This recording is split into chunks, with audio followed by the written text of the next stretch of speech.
10 years ago, a wounded America vowed to capture Osama bin Laden, dead or alive. Yesterday, US forces finally caught up with the al-Qaeda leader and killed him.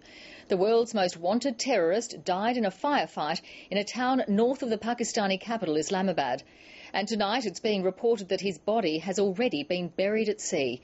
In a moment we'll get reaction from our correspondents in Afghanistan and the Middle East. But first, the ABC's Lisa Miller reports on what could be a defining moment in the fight against terrorism. They started celebrating outside the White House before the president had even finished speaking. The euphoria was spontaneous. We heard on the news, we came straight down, got out of bed. The news was delivered in a dramatic late-night announcement. The death of bin Laden marks the most significant achievement to date in our nation's effort to defeat al-Qaeda. The president was told in August last year there was a lead on bin Laden's whereabouts. And finally, last week, I determined that we had enough intelligence to take action and authorized an operation to get Osama bin Laden and bring him to justice. This is believed to be where Osama bin Laden was living, in a large home on a secured compound in an affluent area outside Islamabad.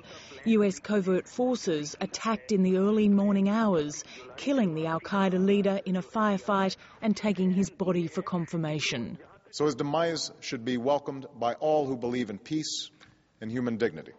Barack Obama rang the former president George W. Bush, who described it as a momentous achievement. But there was anxiety about how the news would be received around the world.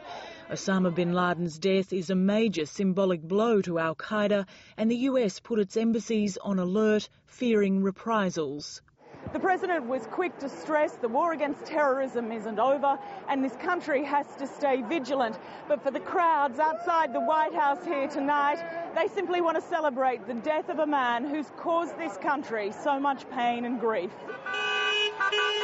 As the US prepares to mark the 10th anniversary of the terrorist attacks, this proved to be a stunning end to one of the most intensive manhunts.